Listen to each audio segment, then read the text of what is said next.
जानकारी प्राप्त करने के हमारे पास कई स्रोत हैं। पुस्तकीय साक्ष्य, अभिलेखीय साक्ष्य है। पुस्तकीय साक्ष्य में भी विदेशी लोगों के द्वारा लिखे गए पुस्तक हैं, देश के लोगों द्वारा लिखा गया पुस्तक है। देश के भी लोग लिखे हैं इतिहासकार, तो कुछ धर्मनिरपेक्ष है, कुछ धार्मिक ग्रंथ है। ठीक इसी ढंग से विदेशी भी लिखे हैं, तो उनका जो है धर्मनिरपेक्ष, कुछ लोग आए, कुछ लोग धार्मिक यात्रा करने आए। इसी ढंग से यदि अभिलेखीय साक्ष्य को भी देखा जाए तो उसमें भी आपको अभिलेख कई थे। एक सरकारी अभिलेख थे, दूसरा निजी अभिलेख थे। जो सरकारी अभिलेख थे वो भी कई थे।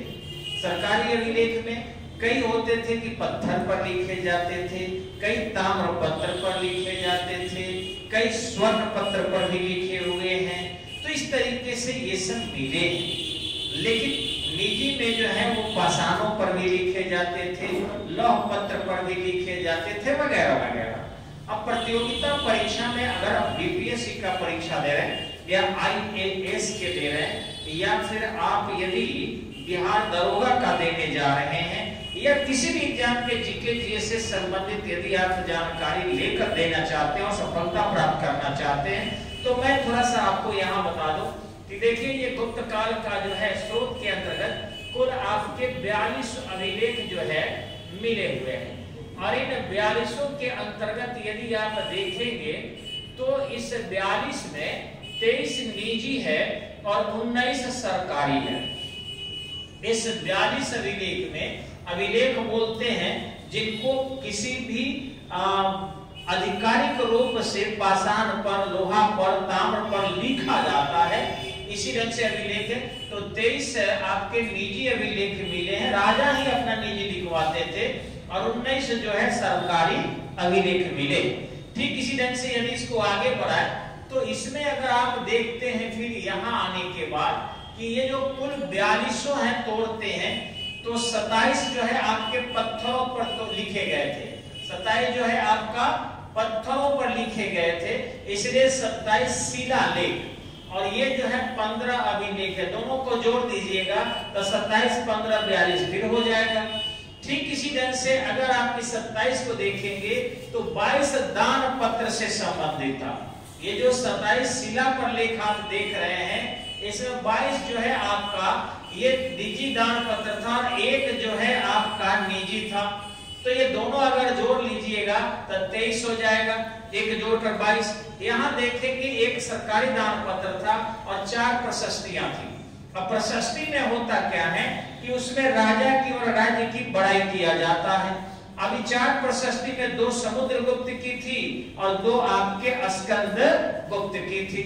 यहाँ देखेंगे अब 15 जो अभिलेख मिले हैं, अगर इसके बारे में जानकारी ले तो फिर देखेंगे आप एक लौह पत्र पर यानी लौह स्तंभ पर लिखा है। अब लौह पर जो लिखा है चंद्रगुप्त द्वितीय की प्रशस्ति है, जो आपके मेहरौली से मिली है। चंद्रगुप्त द्वितीय की है जो मेहरौली से मिली है। और ध्यान रखेंगे इसका वजन 6 टन का था। और ये इसने कहां-कहां चंद्रगुप्त द्वितीय विजय अर्जित किया है वह सब इसमें लिखा गया है। ऑलरेडी मेहरौली में आप जाकर देख सकते हैं।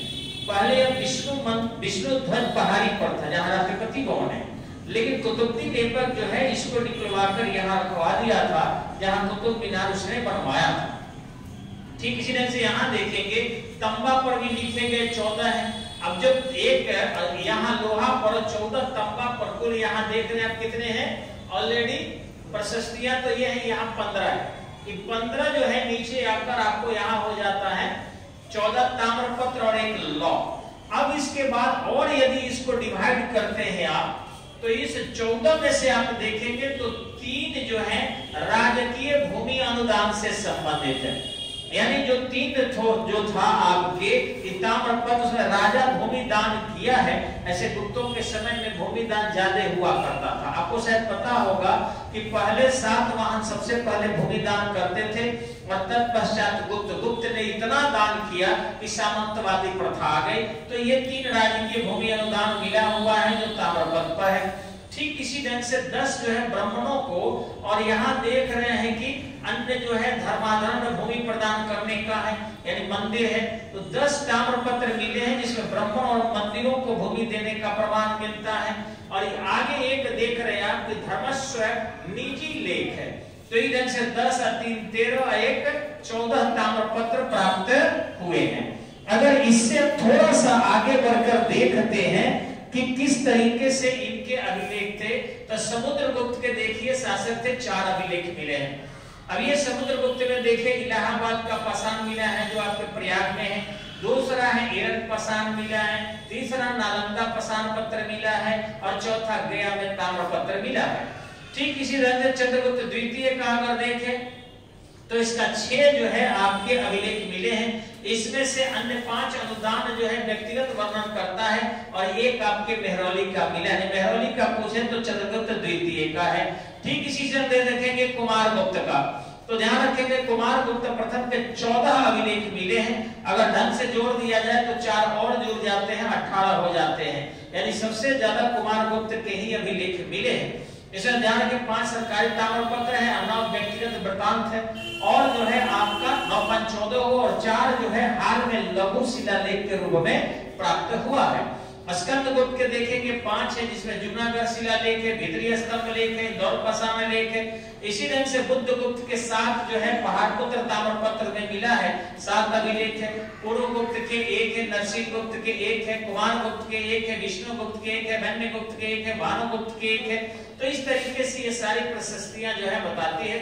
लेकिन ध्यान रखिए प्रकृति क्या थी, तो इलाहाबाद पाषाण की प्रशस्ति थी, यानी बड़ाई था। इसी ढंग से एरन क्या था, प्रशस्ति था, यानी बड़ाई था। नालंदा ताम्रपत्र क्या था, राजकीय घोषणा था। गया क्या था, आपको राजकीय घोषणा था। मेहरौली क्या था, प्रशस्ति थी, यानी बड़ाई था। ठीक इसी ढंग से जूनागढ़ भी प्रशस्ति है, भीतरी स्तंभ लेख भी प्रशस्ति है, इंदौर स्तंभ लेख भी राजकीय घोषणा है जो बटाईदारी से संबंधित है। पहाड़पुर ताम्रपत्र भी राजकीय घोषणा पत्र है जो भूमि पर राज्य के स्वामित्व का वर्णन करता है। तो इस तरीके से हम देखते हैं कि प्रज्ञान प्रशस्ति में समुद्रगुप्त को कविराज कहा गया है। कई बार प्रश्न आता है ये आपके एग्जाम में कि उसे कहा किस प्रशस्ति में और इसको किसने दिखवाया था, तो ध्यान रखेंगे हरिसेठ जो थे वो समुद्रगुप्त के सेनानी भी थे एवं विदेश सचिव भी थे। प्रयाग प्रशस्ति को काव्य कहा गया है और इसे चंपू शैली में कहा जाता है, क्योंकि एक गद्य पद्य दोनों में लिखा गया। देखिए आधा भाग गद्य में है और आधा भाग जो है पद्य में। इस प्रकार यह चंपू काव्य का सुंदर उदाहरण है। संस्कृत में गुप्तकालीन नाटक प्रेम प्रधान तथा सुखांत होते थे, यानी जितने नाटक थे उसमें प्रेम ज्यादा होता था और लास्ट में नायक और नायिका एक साथ जुड़ जाते थे, यानी उनका विरगाव नहीं होता था। स्वयं कालिदास में आप देख सकते हैं अभिज्ञान शकुंतला लिखे, उसमें भी प्रारंभ में प्रेम होता है, बीच में अलगाव होता है और लास्ट में फिर शकुंतला क्या होती है, चली जाती है दुष्यंत के पास। नाटक में उच्च सामाजिक स्तर के लोग संस्कृत बोलते हैं और महिला हो या फिर अन्य शेड्यूल कास्ट या दलित समाज के लोग हैं वो प्राकृत भाषा का प्रयोग करते हैं। इस समय के एक सुंदर से उदाहरण आपको यहाँ पर सुस्पष्टतः दिखाई पड़ता है। तो अभी तक के लिए इतना ही। नमस्कार।